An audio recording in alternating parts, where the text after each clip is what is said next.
At last video upload nga natin, ipinakita ko sa inyo yung initial na output after 3 to 4 months nung binili natin na QWAF vinyl na sticker na merong matte finish or yung pinaka-coating niya ay matte. Kung naaalala ninyo, around 150 natin siya nabili dahil ayun yung parang nagtitesting ako kung ano yung i-alternative natin sa nagmamahal na iTech vinyl sticker dahil sa ngayon around 200 plus na siya kung makikita ninyo sa mga application or sa online app na kung saan kayo bumibili. And eto nga, 3 months or 4 months na tong nakadikit sa ating pinaka-tumbler. Eto, nagamit ko siya ng halos isang buwan na tuloy-tuloy nung period na tinesting natin to, and at least sa isang linggo 3 beses or 4 na beses natin siyang nalalabahan or nahuhugasan, di ba? And eto na, sa kanyang output hindi naman siya nag-fade sa totoo lang. Pero ang nakapansin-pansin lang dito yung kanyang adhesive dun sa pinaka-edge or yung sa pinaka-kantuhan, medyo umaangat na siya. Eto talagang nasasabunan natin, and syempre dahan-dahan lang yung pagkuskus din natin para naman hindi naman talaga yung sinasadya natin na matanggal yung pinaka-sticker natin. Pero dun sa time period na yun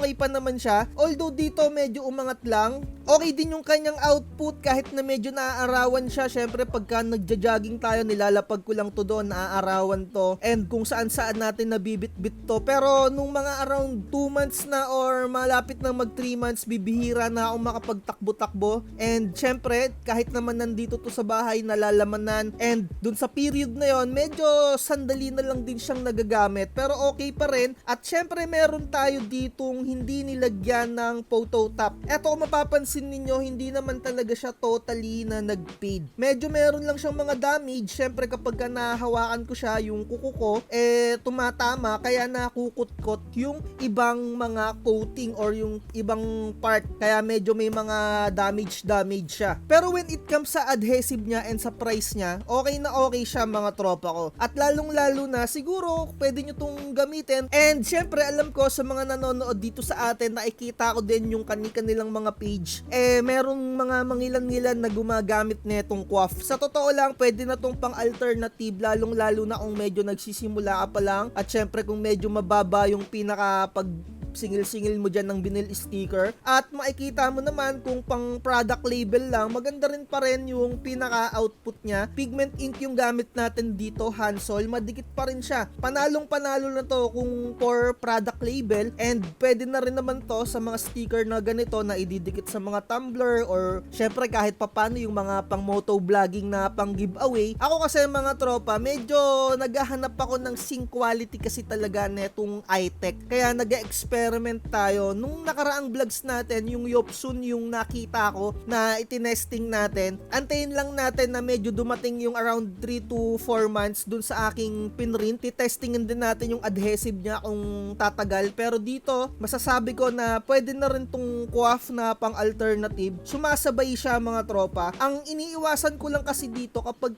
eto na yung ginamit ko sa business ko, baka biglang magulat yung mga iba kong customer na humina yung adhesive. Kaya siguro sa tingin ko, kung bibili man ako ulit netong QWAF, pang pa-product label ko na lang siya, or syempre medyo hindi ganun kamahalan yung pagbebenta-benta ko using this QWAF. And sa mga pang chicken pastil, yan naman yung mga usually na mga customer natin, or chili oil, chili garlic oil, pwedeng-pwede na eto yung i-offer ninyo kahit na hindi ninyo lagyan ng photo top. As in, okay na okay siya, hindi siya nagpe-fade. And I highly recommend kung mga pang product label, ang gamitin niyo siguro yung glossy, kasi mas maganda sa mga product label yung glossy type, kasi parang meron na rin siyang photo top sa pinaka-output niya. Ang ganda nung pagkakatingkad kasi kapag glossy. And nasa sa inyo kung lalagyan nyo pa ng photo top, pero syempre isipin nyo rin yung costing ninyo kung gagamit kayo ng mga photo top. Nakikita ko mga tropa si Jay, yung si Jay Tripper, yung nagtitinda ng chicken pastil. Tinignan ko yung kanyang vinyl sticker, hindi naman naka-photo top. As in, okay din naman yung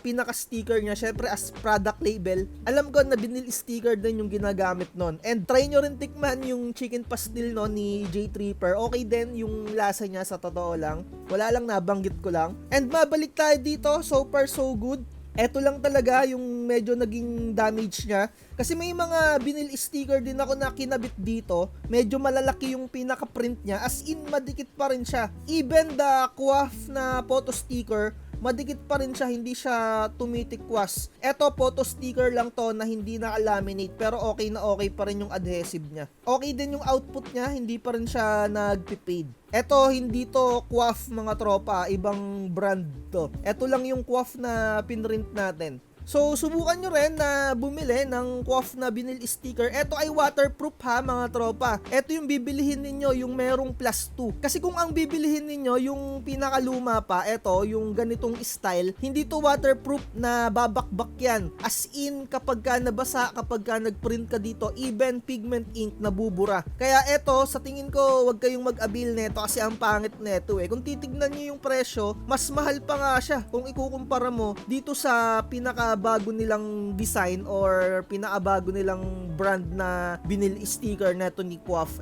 white matte. Maganda rin yung coating niyan. Ayan, kitang-kita nyo naman yung output after 3 to 4 months, hindi pa rin siya nag-fade. Etong parte na to na kulay dito, ganyan talaga yung output niyan. And antabayanan din natin yung magiging adhesive test natin sa paggamit ng Yopsoon na sticker. So far, ang nakikita ko pa lang na alternative na gagamitin ko for vinyl sticker, yung Yasen. Yasen na premium. Although, minsan nagmamahal din siya. Siguro marami nang nakaka-discover, the more na mas in demand yung isang produkto, nagmamahal siya. Dati sobrang mura lang noon, around 140 ko lang yun nabibili nung binablogs ko dito, pero ang dami nang nakadiscover, kaya nakikita ko laging nagsosold out or out of stock, ganyan, yung matte na premium na Yasen, yun yung ginagamit kong pang alternative. Kaya pag meron akong nakikita na sale na ganon, agad ko talagang binibili kasi parehas sila halos ng pinaka-output na itong iTech at nung Yasen na premium. And when it comes din sa Yasen na premium na vinyl, sobrang dikit kasi meron na akong experiment. Halos magto 2 years na sa motor ko, init, ulan, araw, nababasa palagi, as in madikit pa rin. May napapansin lang akong konting fading na kasi syempre almost 2 years na siyang nakadikit. Okay na okay pa rin, and kagaya din na itong iTech, yun lang yung dalawa kong ginagamit or binibenta or materials ko dito. So nag-experiment talaga ako kung ano pa yung mga vinyl sticker na quality. I-comment nyo na lang siguro sa comment section natin kung ano pa yung gusto nyong ipatry na mga vinyl sticker. Siguro sa susunod, meron pa akong mga bibilihin pa na mga vinyl sticker. Napakarami kong nakikitang nagsusulputan ng mga brand na vinyl sticker, kaya itatry natin yan. Abangan nyo na lang. Siguro dito na natin tapusin yung vlogs natin. Like, share, and subscribe. Sa mga gusto mag-avail ng mga templates ng kung ano-ano pang sticker, message lang kayo. Or even Canva Pro, meron tayong mga available niyan. Bye-bye. At lagi ko sinasabi, huwag magpapauto. Huwag kang magpapauto, mag-isip ka sa pilian. Sa laro ng buhay, dama ang tampuhan.